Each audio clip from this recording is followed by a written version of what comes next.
Good morning बच्चों। आज हम पढ़ेंगे solution and colligative property third part. इसके पहले हमने 2 पार्ट पढ़े थे, जिसमें मैंने आपको सेकंड पार्ट में बताया था ideal and non ideal solution के बारे में।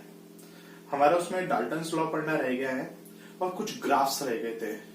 आज मैं वही ग्राफ्स और डाल्टन्स लॉ को हम कंप्लीट करेंगे। तो हम सबसे पहले देखते हैं ideal and non ideal solution की नीड क्या होती है और उसके ग्राफ्स कैसे होते हैं। तो सबसे पहले हम देखेंगे बच्चों आइडियल सॉल्यूशन के बारे में। आइडियल सॉल्यूशन, तो जो आइडियल सॉल्यूशन होते हैं, आइडियल सॉल्यूशन उसको बोला जाता है जो फॉलो करते हैं Raoult's law. Raoult's law follow करते हैं उसको हम बोला जाता है आइडियल सॉल्यूशन। तो राउल्ट्स लॉ क्या होता है? P1 equals to P1 not X1, P2 equals to P2 not X2। Am I right? हमने क्या बताया था, इसको हम थोड़ा डीप में देख लेते हैं। अगर मेरे पास एक बीकर है और इस बीकर में हमने 2 कंपोनेंट डाले हैं, component number 1, component number 2। Both component are volatile, means दोनों की कैसी बनेगी बच्चों? वेपर बनेगी, दोनों की वेपर बनेगी। कंपोनेंट 1 एंड कंपोनेंट 2 दोनों की वेपर बनेगी। तो यहां पर 1 का कॉन्ट्रीब्यूशन रहेगा P1 एंड 2 का कॉन्ट्रीब्यूशन रहेगा P2। अगर हम दोनों के वेपर प्रेशर का कॉम्बो होगा तो you will get the total vapour pressure. ठीक है, total vapour pressure is equal to the P1 plus P2, कुछ ऐसा बनेगा। इसमें P1 कितना होगा ये हमको राउल्ट्स लॉ ने बताया था कि P1 इज इक्वल्स टू इसका इंडिविजुअली वो कितना इवेपोरेट होता है। इंडिविजुअली अगर 1 कंपोनेंट को रखूंगा तो P1 नॉट वेपर प्रेशर बनता है। इंडिविजुअली अगर 2 कंपोनेंट को रखूंगा तो P2 नॉट वेपर प्रेशर बनता है। इसमें हमने 1 को X1 लिया है और 2 को X2 लिया है, इसीलिए यहां पर कैसा होगा? P1 नॉट X1 के बराबर कितना इसकी एबिलिटी होती है और कितना हमने इसमें डाला है, दोनों का मल्टीप्लाई करो, you will gate P1। Similarly P2 हमको मिलेगा P2 नॉट X2।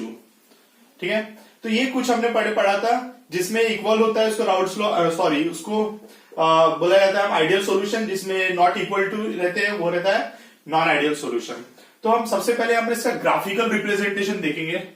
वैसे तो आइडियल सॉल्यूशन प्रैक्टिकली नहीं मिलता है, एक इमेजिनरी कंसेप्ट हो गए। हाँ, नियरली आइडियल मिलते हैं सॉल्यूशन। बेंजीन और टोल्यूइन का सॉल्यूशन नियरली आइडियल है। तो अगर इसके ग्राफ्स के बारे में देखेंगे, ग्राफिकल रिप्रेजेंटेशन, इसका ग्राफिकल रिप्रेजेंटेशन तो हम देखिए कैसे होता है। समझ लो ये एक्सिस लेते हैं हम, ये 2 एक्सिस मैंने ले लिया। इस एक्सिस पे हम रखते हैं वेपर प्रेशर को और इस एक्सिस पे रखते हैं मोल फ्रैक्शन को। इस एक्सिस का एक और पैरेलल एक्सिस ले लेते हैं, ये वाला एक्सिस यहां पर भी दिखाते हैं, इसी का डुप्लीकेट एक्सिस, ये हो गया डुप्लीकेट एक्सिस का। तो ये 2 हो गया हमारे पास y एक्सिस, ये हो गया x एक्सिस। इसमें मोल फ्रैक्शन लिया है, इधर पे भी वेपर प्रेशर लिया है, इधर पे भी वेपर प्रेशर लिया है। यहां पर मोल फ्रैक्शन की 2 एक्सट्रीम एंड है, ये एक एंड हो गई, ये एक एंड हो गई। जैसे कि आप सॉल्यूशन में 2 कंपोनेंट रहते हैं, कंपोनेंट नंबर 1, कंपोनेंट नंबर 2, वैसे ही यहां पर 2 एक्सट्रीम है, बीच में मिक्सचर रहेगा। यहां पर एक कंपोनेंट रहेगा, वहां पर दूसरा कंपोनेंट रहेगा। जैसे कि मैं आपको बताता हूं, देखो जैसे कि यहां पर X1 यानी 1 कंपोनेंट पूरा है बट सेकंड वाला कंपोनेंट 0 है। तो 1 वाला कंपोनेंट पूरा है यानी सिर्फ 1 का है, इट्स नॉट अ सॉल्यूशन। 1 वाला कंपोनेंट पूरा है यानी 1 है, इसका मोल फ्रैक्शन 0 रहेगा, इसका मोल फ्रैक्शन 1 रहेगा। सिमिलरली वहां पर X1 रहेगा 0 और X2 रहेगा 1। इसका मतलब ये होता है कि आप यहां से यहां इस लाइन में अगर आप इस डायरेक्शन में मूव कर रहे हो, तो इस डायरेक्शन में मूव कर रहे हो तो आपका कंपोनेंट नंबर 2 राइज हो रहा है, इंक्रीज हो रहा है। यहां पर सिर्फ कंपोनेंट नंबर 2 बचेगा, 1 कम हो जाएगा, 1 0 हो जाएगा, वो एक्सट्रीम एंड है। यहां से यहां राइज कर रहे हो तो कंपोनेंट नंबर 1 राइज करता है। ओके, अब देखेंगे जैसे कि यहां पर लेट एन एग्जांपल, यहां पर तो सिर्फ कंपोनेंट नंबर 1 है और मैंने आपको बताया था जब कंपोनेंट नंबर 1 रहता है, इधर देखो कंपोनेंट नंबर 1 रहता है तो उसका वेपर प्रेशर कितना होता है? P1 not. तो इसका वेपर प्रेशर कितना हो रहा है? समझ लो लेट एन एग्जांपल, यहां पर हो रहा है P1 नॉट, ये हो रहा है इसका वेपर प्रेशर। और यहां पर सिर्फ कंपोनेंट नंबर 2 है और जब कंपोनेंट नंबर 2 होता है तो उसका वेपर प्रेशर आप देख सकते हो P2 नॉट। तो इसका वेपर प्रेशर रहेगा P2 नॉट। जरूरी नहीं है कि इसकी इक्वल हो, इसके ज्यादा भी रह सकता, कम भी रह सकता। कोई भी आप केस ले सकते हो। लेट एन एग्जाम्पल, हमने ऐसा केस ले लिए, आपके बुक में हो सकता ऊपर भी दिया होगा, कोई गल नहीं। आपके बुक में याद रखना, पीडीएफ फाइल जो अवेलेबल है बुक की, उसमें यहां पर थोड़ी मिस्टेक्स की हुई है, प्रिंटिंग मिस्टेक है ये। नई बुक आई, प्रिंट होने की एक मिस्टेक अभी से मिल गई, समझ में आ गया। देखो यहां पर आप देखेंगे, हम यहां से अगर मैं x1 एक्सिस, x1 को हम कंसिडर करते हो, मूव करते हैं, हम यहां से ऐसा ऐसा मूव करते हैं, तो इसका वेपर प्रेशर कम होगा या ज्यादा होगा, ऐसा बढ़ेगा या ऐसा बढ़ेगा, देखेंगे। जैसे कि मैं आपको यहां पर कंडीशन ले रहे हैं x2, यानी कंपोनेंट 2 क्या है बेटा, component second is non volatile, component second is non volatile.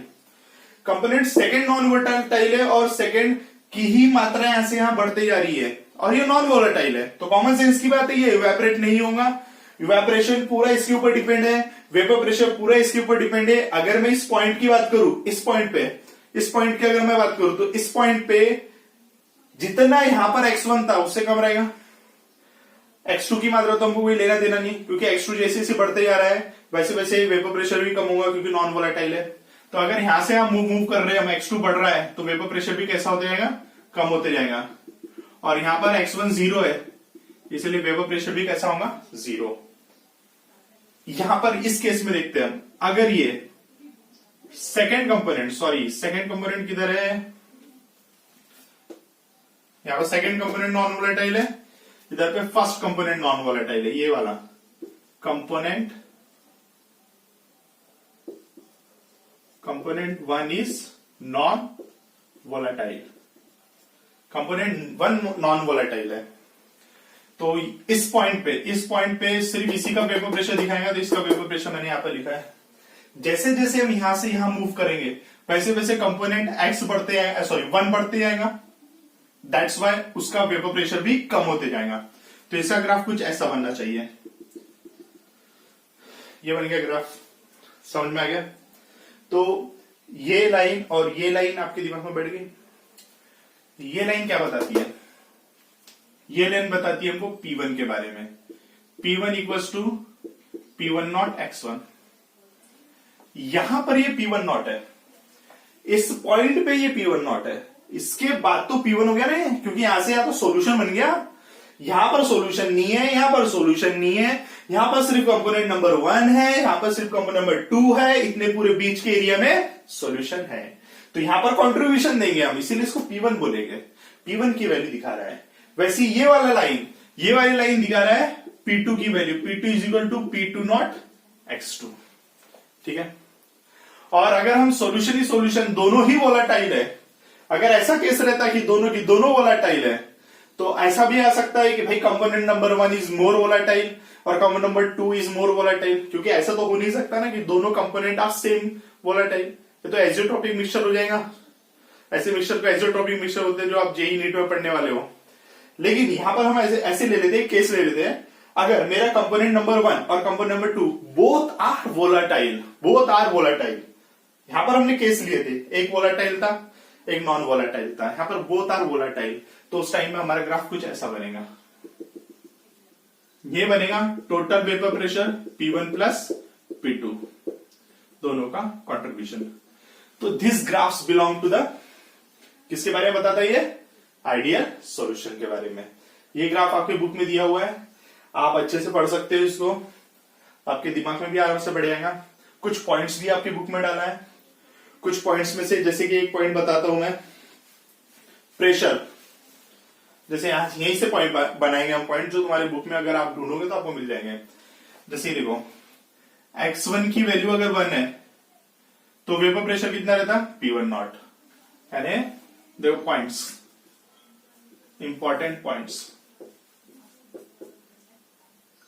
Pressure is equal to P1 not eight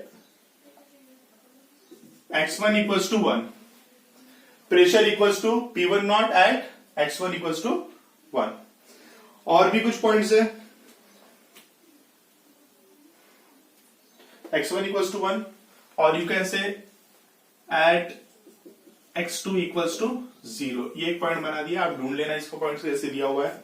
दूसरा यहां पर मैं बनाता हूं, pressure equals to P2 not at pressure equals to P2 not at what x1 equals to 0 x1 equals to 0 और you can से x2 equals to 1।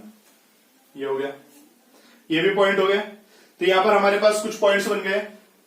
हाँ, P2 not की वैल्यू 0 कब रहेगी, ये भी एक देख लेते हैं। यहां पर रहेगी, यहां पर एक और पॉइंट बन रहा है P2 नॉट इक्वल टू 0 कब रहेगा, ये दोनों कंडीशन।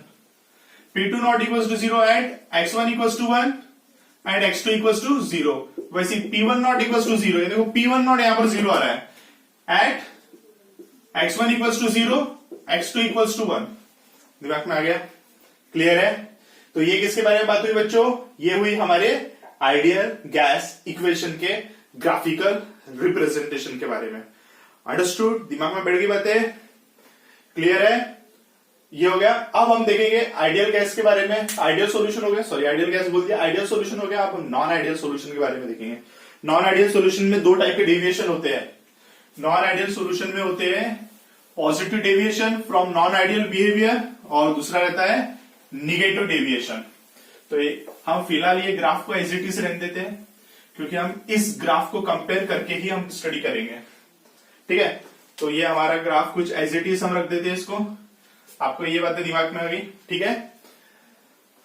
देखेंगे सबसे now second is non ideal solution.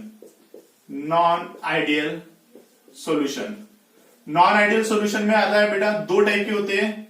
एक होता है पॉजिटिव डेविएशन, पॉजिटिव डेविएशन, और दूसरा होता है निगेटिव डेविएशन वाला।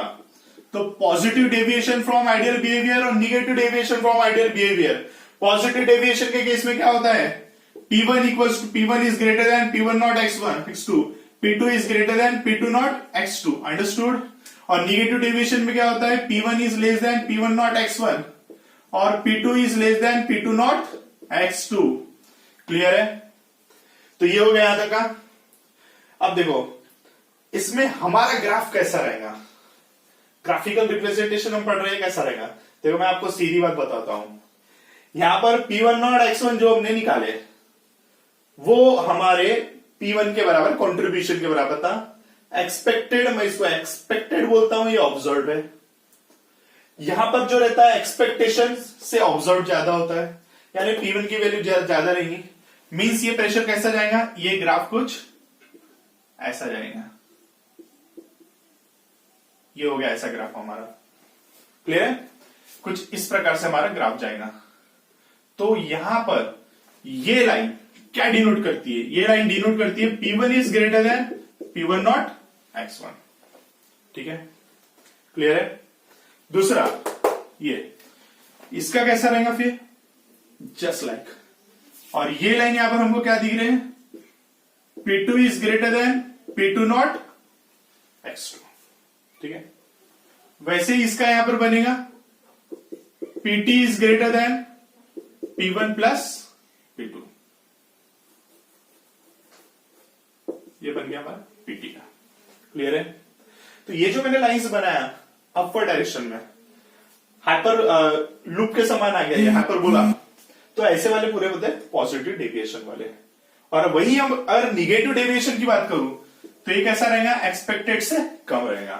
तो कैसा बनेगा इसका ग्राफ, इसका ग्राफ बनेगा कुछ ऐसा, निगेटिव डेविएशन वाले ये वाला ग्राफ इसको बिलोंग करता है। समझ में आ गया। यहां से ये ग्राफ रहेगा कुछ ऐसा, ये किसको बिलोंग करता है, इसको बिलोंग करता है, दिमाग में आएगा। और यहां का ग्राफ कैसा रहेगा बच्चों, ये रहेगा ऐसा, इसको बिलोंग करता है ये। तो ये हो गया हमारे आइडियल, नॉन आइडियल, और नॉन आइडियल में दोनों पॉजिटिव डेविएशन और निगेटिव डेविएशन के ग्राफ्स। अंडरस्टूड, दिमाग में बैठ गया, क्लियर है। नाउ ये हमारा ग्राफिकल रिप्रेजेंटेशन के बारे में हो गया। मैंने जैसे बोला था हमारा डाल्टन्स लॉ का टॉपिक रह गया था, हमको डाल्टन्स लॉ के बारे में देखना है। तो सबसे पहले हम डाल्टन्स लॉ को देखते हैं। डाल्टन्स लॉ क्या बताता है, Dalton's law, Dalton's law, Dalton's law भी कुछ ऐसी ही बात करता है। ये अगर हमारे पास एक बीकर है, लेट एन एग्जांपल, ये हमारा एक बीकर है और इस बीकर में हमने सॉल्यूशन कंपोनेंट भर के रखे, कंपोनेंट नंबर 1 और कंपोनेंट नंबर 2। ठीक है, ये 1 का मोल फ्रैक्शन यहां पर x1 है, इसका मोल फ्रैक्शन यहां पर x2 है, दोनों की दोनों इवेपोरेट हो रहे हैं यहां पर। ठीक है, इवेपोरेट हो रहे हैं, तो इतना एरिया बोलूंगा मैं वेपर फेस, इसको हम क्या बोलेंगे, वेपर फेस, और इसको बोलेंगे लिक्विड फेस। अरे भाई लिक्विड में दोनों है दोनों लिक्विड में, वेपर में भी दोनों की दोनों रहेंगे। यहां पर भी कंपोनेंट नंबर 1 है, यहां पर भी कंपोनेंट नंबर 2 है। इसका मोल फ्रैक्शन यहां पर x1 और x2 है, यहां पर मोल फ्रैक्शन x1 x2 रहेगा क्या, नहीं, वो तो वेपर फेस है। यहां पर मोल फ्रैक्शन अलग रहेगा, y1 y2। ठीक है, y1 is a mole fraction of component number 1, y2 is a mole fraction of component number 2 in vapour face only. समझ में आ गया, x1 x2 क्या में रहेगा, लिक्विड फेस में रहेगा। तो देखो यहां पर, जैसे कि हम एक बात जानते हैं अच्छे से, हम क्या जानते हैं, total vapour pressure P1 plus P2 आप जानते हो अच्छे से, क्लियर है। देखो जैसे कि हम यहां पर देख रहे हैं, प्रेशर जिसके नंबर ऑफ मॉलिक्यूल्स ज्यादा रहेंगे उसका प्रेशर ज्यादा रहेगा। समझ में आ रही है मेरी बात, क्या बोल रहा हूं मैं, ये गैसेस फेज है, जिसके नंबर ऑफ मॉलिक्यूल्स ज्यादा रहेंगे, गैस का रूल है ये, जिसके नंबर ऑफ मॉलिक्यूल्स ज्यादा रहेंगे उसके वेपर प्रेशर भी कैसा रहेगा, ज्यादा रहेगा। तो भाई यहां पर नंबर ऑफ मोल्स जिसके ज्यादा रहेंगे तो उसका वेपर प्रेशर ज्यादा रहेगा। तो मेरे को किसी का भी नंबर ऑफ मोल्स या नंबर ऑफ मॉलिक्यूल्स निकालना है, तो कैसे निकालूंगा मैं, नंबर ऑफ मॉलिक्यूल्स देखेंगे यहां पर, कंपैरेटिव स्टडी यहां से निकालेंगे प्रेशर से, हमारे पास बाकी कुछ नहीं दिया हुआ है, ये प्रेशर ही दिया हुआ है। अगर पीटी में से जितना प्रेशर रहेगा P1 का, पीटी में से जितना प्रेशर कॉन्ट्रीब्यूशन रहेगा 1 का, उतने मोल्स फ्रैक्शन रहेंगे 1 के। बन गया फॉर्मूला। वैसे ही पीटी में से जितना कंट्रीब्यूशन रहेगा सेकंड का, उतना ही रहेगा मोल फ्रैक्शन सेकंड का। देयरफॉर हमारा इक्वेशन क्या बनेगा, P1 equals to Y1 PT। ठीक है, और P2 इक्वल्स टू क्या होगा, Y2 PT। ये बन गया हमारा एक इक्वेशन। क्लियर है यहां तक का, कोई परेशानी इसमें नहीं है, बस यही है हमारा डाल्टन्स लॉ।